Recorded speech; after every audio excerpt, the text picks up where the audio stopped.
I put here my good friend Bruce Lee on the screen because I think Bruce Lee changed the way that we look at martial arts across this whole world. This short, skinny guy from China who emigrated to America, who only made, I think, one Hollywood movie, which is Enter the Dragon. The rest of his movies, I think, were made in China and produced in China.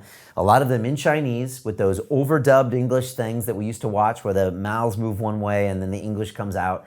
One Hollywood movie he made before he suddenly died in the early 70s. I think it was 73.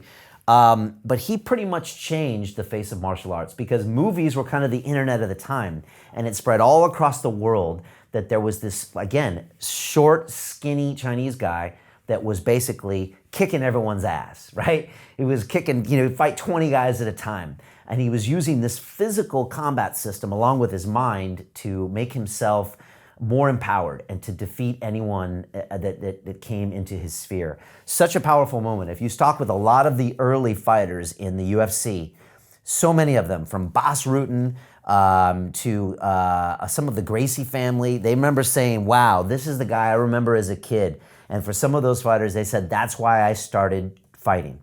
Literally this one guy. Because the Hollywood movie Enter the Dragon was so big at the time, no one had ever seen anything like it, that I believe this was the modern age of martial arts. And a lot of people don't know this, is that Bruce Lee had a fighting system called Jeet Kune Do, which basically meant that he would look at any combat sport and integrate it into his own system, which was very different than most martial arts at the time. Most martial arts always stayed very stuck in their own ways, and they were quite segmented from other martial arts. This whole concept of mixed martial arts was never thought about before. And Dana White, the president of the UFC, always says the first mixed martial artist was actually Bruce Lee. And if you look at him in the movie Enter the Dragon, there's a fight in the beginning, and it's a great fight. And Bruce Lee's got these boxing gloves on, but they also allow him to grapple and grab people with his hands. And he's doing this match with this guy in front of all these white bearded martial arts elders. And Bruce Lee gets up there and he punches with him, and then he grapples with him, and then he puts him in an arm bar. And that, honestly, was the first mixed martial arts fight ever seen in this world, and it's in Enter the Dragon. So, again, Bruce Lee was just a pivotal factor, and he really mainstreamed the idea of martial arts and mixed martial arts, and Bruce Lee was really powerful when it came to this. So, the definition of martial arts is really any physical training that involves some type of combat or self-defense. That's really what it is.